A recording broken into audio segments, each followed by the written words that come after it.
अमावस पर हम सब ने दिवाली बनाई, उसके ठीक 15 दिन बाद हम फिर से दिवाली मनाते हैं। बस बात सिर्फ इतनी है कि वो दिवाली आपकी और हमारी नहीं, देवी देवताओं की है। कहते हैं समस्त देवी देवता धरती पर आकर इस दिन दिवाली मनाते हैं और इसका आगाज़ काशी से होता है। काशी के घाट पर लाखों दीप जलाए जाते हैं। कई कथाएं इसके साथ जुड़ी हैं। कहते हैं भगवान विष्णु ने इसी दिन मत्स्य रूप का रूप धारण किया था, यानी कि मछली का रूप धारण किया था। तो कई लोक कथाओं के अनुसार और कई जगहों पर यह बात मान्यता है कि भगवान शिव ने इस समय पर त्रिपुरासुर राक्षस का वध किया था।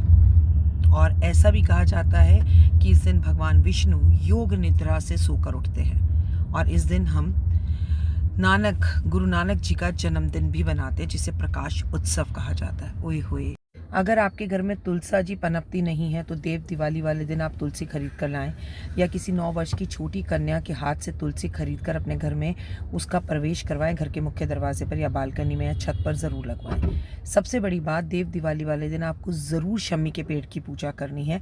देव दिवाली वाले दिन गौशाला में जाके दीपक ज़रूर जलाना है। देव दिवाली वाले दिन आपको हर हाल में कुछ अपने घर से नमक, चीनी, चावल, आटा, घी, तेल, मूंग की दाल और अदरक और चीनी, ये चीज़ें दान ज़रूर करनी है। बहुत ज़्यादा ना कर सके एक कटोरी कर दें, और अगर बहुत सब कुछ ना कर सके तो प्लीज़ नमक का दान इस दिन ज़रूर करिए, आपको जीवन के अंदर सफलता मिले। देखिए, इंसान वो जीना जो औरों के लिए जिए। हर चीज़ हमें हे भगवान मुझे ये मिल जाए, हे भगवान मुझे वो मिल जाए नहीं।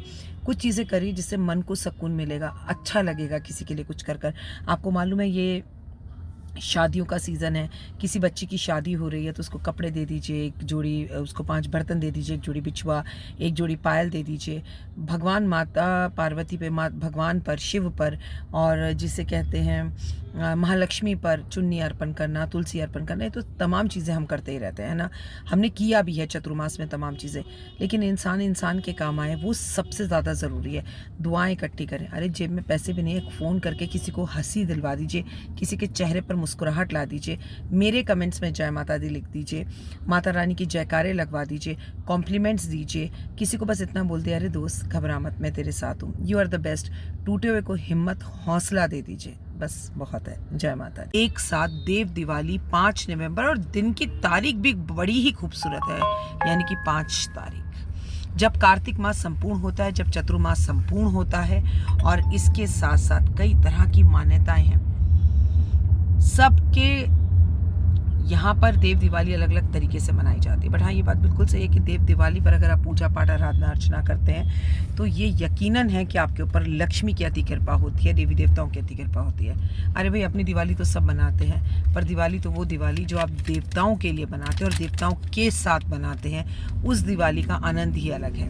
अगर अभी तक आपने अपनी धनवर्षा पोटली नहीं रखी तो आप देव दिवाली पर इसे रख सकते हैं, और अगर इसके बाद भी नहीं रखी तो मैं आपको एक शुक्रवार का अच्छा मुहूर्त बताऊंगी जब आप इसे रख सकते हैं। तो भाई, देवताओं की दिवाली उनके साथ मिलकर ज़रूर बनाएं, और 5 नवंबर को अपने घर को बाहर प्रकाशित रूप से दीप वैसे ही प्रकाशित करें जैसे कि आपके घर में भी प्रकाश उत्सव हो। गुरुद्वारे ज़रूर जाएं, कैंडल का दान करें, लोगों की मदद करें, दीप जलाएं। इस दिन देव दिवाली पर भगवान विष्णु की पूजा करने से आप, क्योंकि उस दिन देखिए पूर्णिमा भी है ना, देव दिवाली पर भगवान विष्णु की पूजा करने से लक्ष्मी की कृपा आप पर बरसती है। देव दिवाली पर भगवान शिव की पूजा करने से अकाल मृत्यु का भय नहीं रहता, एक्सीडेंट का भय नहीं रहता।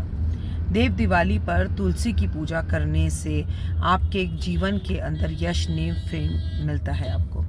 कहते हैं अगर 11 पत्ते तोड़कर तुलसी के इस दिन भगवान विष्णु को उसकी माला बनाकर पहना दिया जाए, या तुलसी जी का और भगवान विष्णु का या शालिग्राम जी का इस दिन गठबंधन कर दिया जाए, तो जीवन के सभी कष्ट और तकलीफें दूर हो जाते हैं। आप जो मनोकामना चाहें वो सिद्ध कर सकते हैं। पर हाँ, इस दिन दीपक ज़रूर जलाने हैं, अपनी दुकान में, अपने ऑफिस में, अपने घर में। लोबान का धुआं अपने पूरे घर में, व्यापार क्षेत्र में आपको ज़रूर इस दिन देना है। लेकिन इस दिन की खासियत है किसी का पेट भरना, क्योंकि पूर्णिमा है तो हम चंद्रमा के दर्शन करते हैं, और चंद्रमा मन का कारक।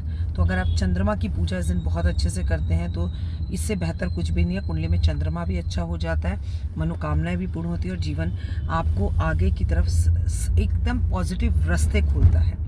इस दिन अपने लिए भी कुछ ज़रूर खरीदें, ज़्यादा कुछ ना खरीद पाएँ तो कम से कम इस दिन आप एक चांदी की मछली ज़रूर खरीदें। हाँ, जितनी मर्जी मछली खरीद कर अपनी तिजोरी में, अपने पर्स में, अपने लॉकर में अपने पास रख सकते हैं। प्लस आप इस दिन मछलियों को खाना भी ज़रूर दें। अब एक ऐसी चीज़ जो मैं देव दिवाली पर ज़रूर करूं, और उनको ज़रूर करनी है जिन्होंने कार्तिक नहाया है। चाहे आपने 5 दिन का कार्तिक नहाया है, चाहे 1 दिन का कार्तिक नहाया है, चाहे 1 महीने का कार्तिक नहाया है, आपने चप्पल छोड़ी है, आपने खाने की कोई चीज़ का त्याग किया है, तो आपको देव दिवाली पर ये काम ज़रूर करना है। अगर आपने देव दिवाली पर ये काम नहीं किया तो कुछ अधूरा रह जाएगा। वो क्या है? देव दिवाली पर आपको पीला दुपट्टा माता तुलसा को अर्पण ज़रूर करना है।